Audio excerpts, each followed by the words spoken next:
विद्यार्थी मित्र हो, आपण भारतीय लोकशाहीपुढील आव्हानांची चर्चा करत असताना वाढती लोकसंख्या, या वाढत्या लोकसंख्येमुळे होणारे दुष्परिणाम देखील आपण बघितलेले आहेत.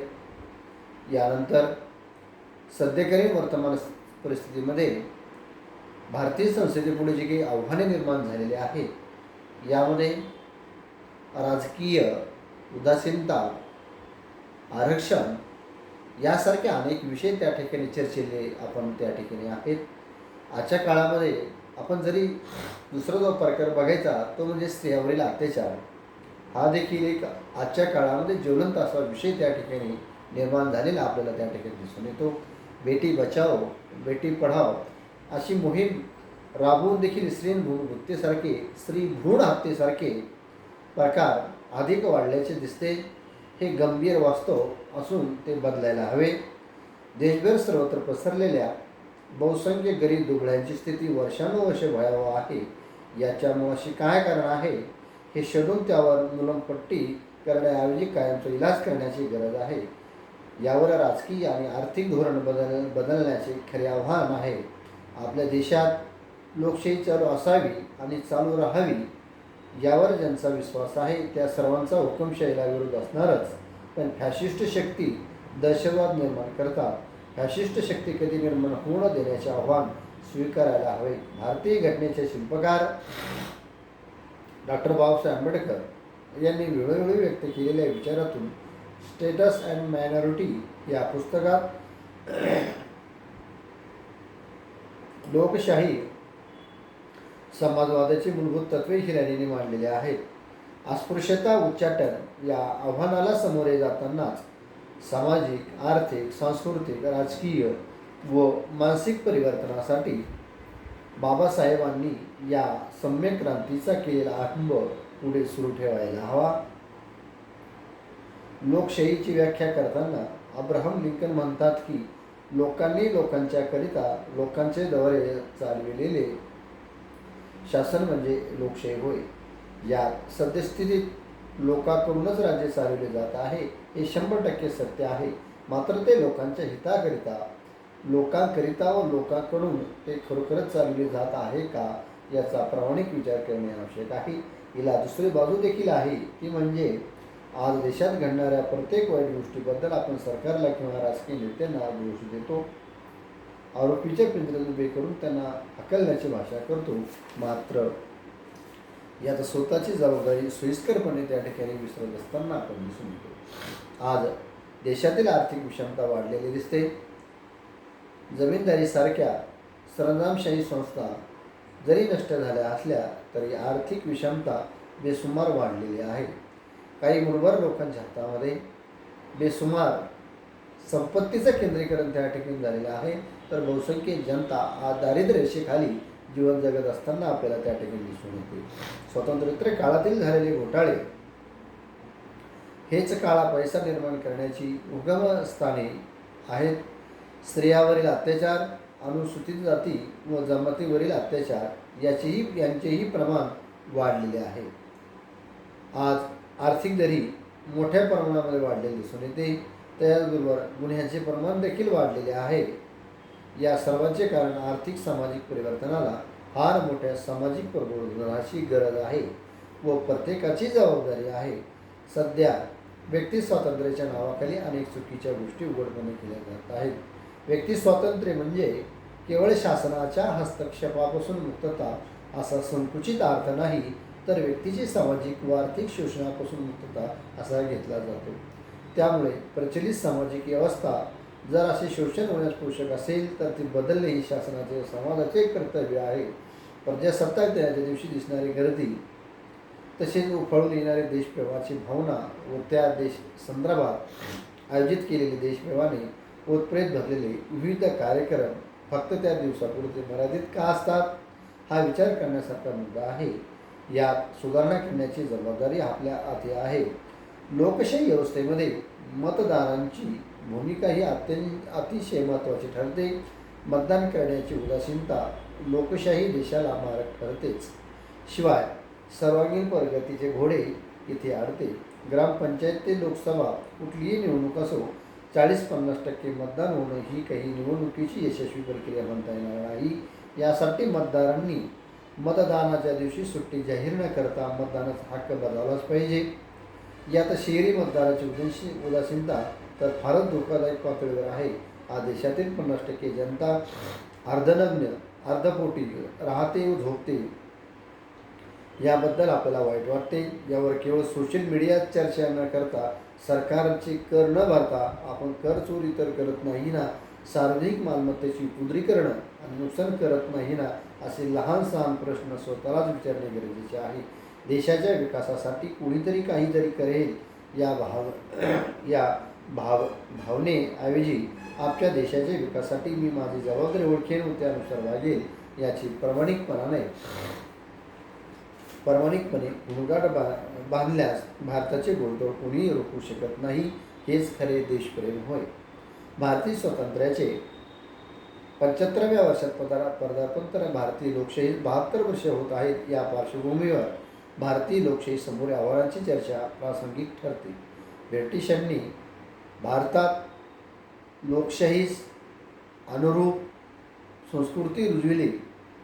1858, 1896, 1909 याचबरोबर 1919 आणि 1935चे कायदे करून लोकशाही संस्थांची निर्मिती केलेली आढळून येते.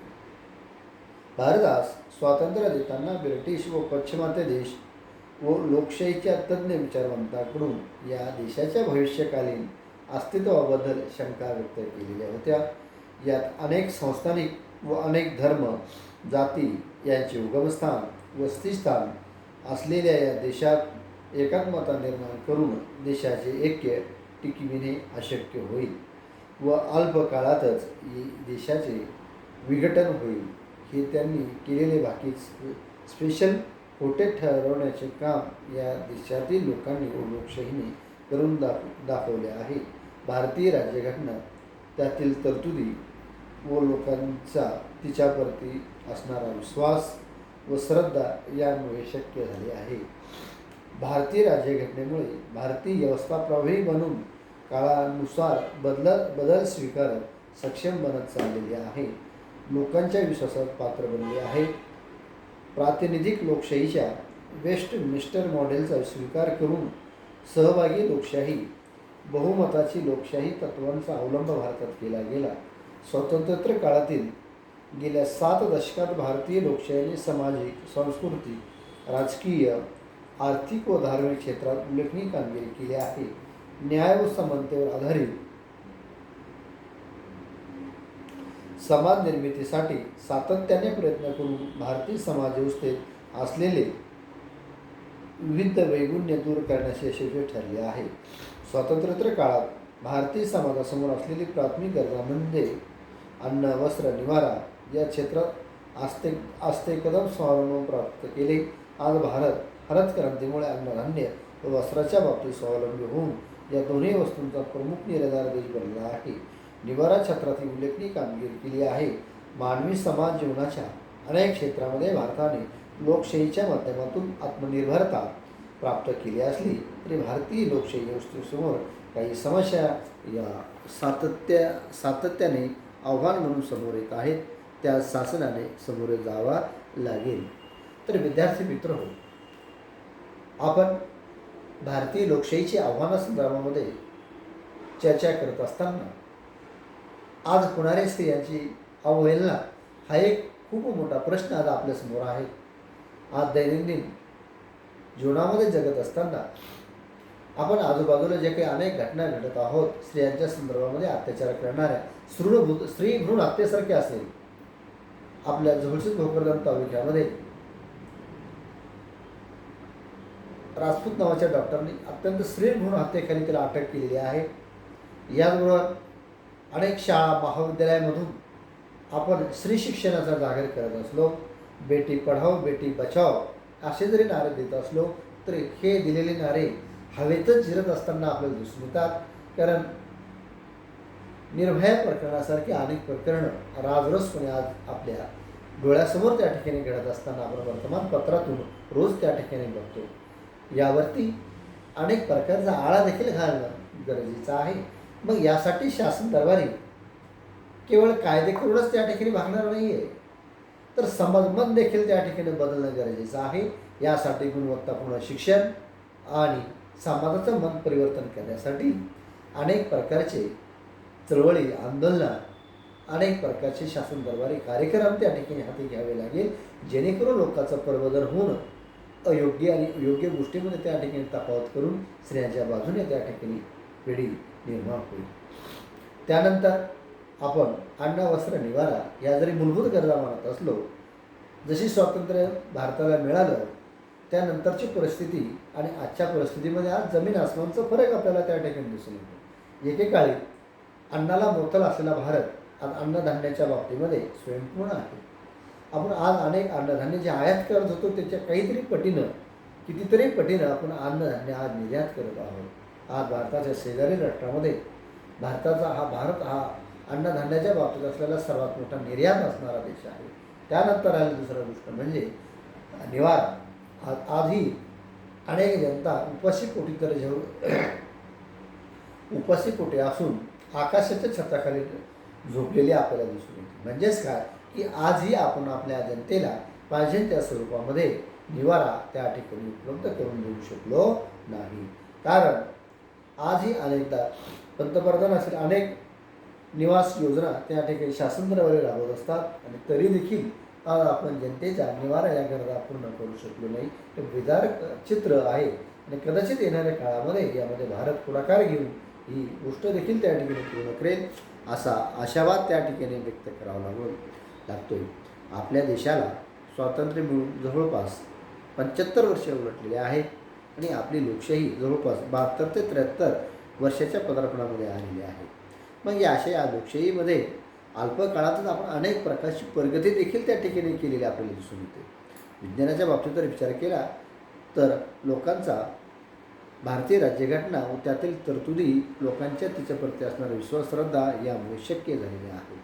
आपली जी राज्यघटना जी संपूर्ण जनतेसाठीच जी तयारी केलेली होती त्या राज्यघटनेवरती जर आपण प्रकाश टाकला तर आपल्या असं लक्षात येतं की आपल्या या राज्यघटनेवरती आजही जनतेचा प्रगाढ असा विश्वास त्या ठिकाणी निर्माण झालेला आपल्याला दिसून येतो. मूळ राज्यघटनेमध्ये 395 कलमं होती, परंतु जनतेच्या गरजा जसजसा काळ पुढे चालला तसे अनेक संशोधनं त्या ठिकाणी होत गेली. आज जवळपास 470 कलमापर्यंत त्याची वाढ झालेली आहे. अनेक संशोधनं त्या ठिकाणी झालेली आहेत. प्रशिष्टामध्ये वाढ झालेली आहे, प्रकरणामध्ये वाढ झालेली आहे. म्हणजेच काय की या ठिकाणी अनेक प्रकारच्या लोकशाही विकासासाठी कार्यक्रम त्या ठिकाणी हाती घेतलेले आपल्याला दिसून येतात आणि आपल्या या लोकशाहीमध्ये ह्या ज्या काही समस्या आज निर्माण झालेल्या आहेत त्या समस्याचं उत्तर शोधण्याचे काम राज्यघटना त्या ठिकाणी करत असताना आपल्याला दिसून येतं. आर्थिक बाबतीमध्ये भारत हा स्वयंपूर्ण असलेला आज राष्ट्र आहे. जगातील तिसरी महासत्ता म्हणून भारताला ओळखलं जातं आणि आज आपण सक्षमपणे भारतीय जनतेच्या गरजा त्या ठिकाणी आर्थिक तंत्रामध्ये भरीव प्रगती त्या ठिकाणी केलेली आपल्याला दिसून येते. सामाजिक क्षेत्रामध्ये बोलायचं जर झालं तर सामाजिक समस्याबाबत विचार करता लोकसंख्या, दारिद्र्य, आर्थिक विषमता, अस्वच्छता, भ्रष्टाचार, धार्मिक, प्रांतिक, भाषीय, जातीय, लिंगाधारित भेदभाव यासारख्या निवडणुकीतील गैरप्रकार यातून सामाजिक ऐक्याचा होत असलेला परिणाम सामाजिक स्वास्थ्य धोक्यात आणत असतो. गेल्या 75 वर्षात अपेक्षित एकत्मता आपण देशात निर्माण करू शकलो नाही हे मात्र वास्तव त्या ठिकाणी आपल्याला स्वीकारावं लागेल. यासाठी सामाजिक सलोखा व परिवर्तनासाठी समाजमन तयार होणं गरजेचे आहे. आपल्या देशातील धार्मिक विविधता लक्षात घेऊन एकसंघ समाजाच्या उभारणीसाठी व सांप्रदायिक सद्भावनेतून सहजीवनाची प्रेरणा वाढीस लागावी या उद्देशातून संविधानाने धर्मातीत मूल्यांचा अंगीकार केला होता. सार्वजनिक जीवनात कोणत्याही धर्माचा हस्तक्षेप असणार नाही. धर्म ही पूर्णतः वैयक्तिक बाब असेल असाच धर्मातील व्यवस्थेचा आपण अर्थ काढला होता. प्रत्यक्षात मात्र या पद्धतीने राजकीय व्यवस्थेची वाटचाल झाली नाही. कोणताही एक धर्म हा सारखाचा धर्म नसेल. पर्यायाने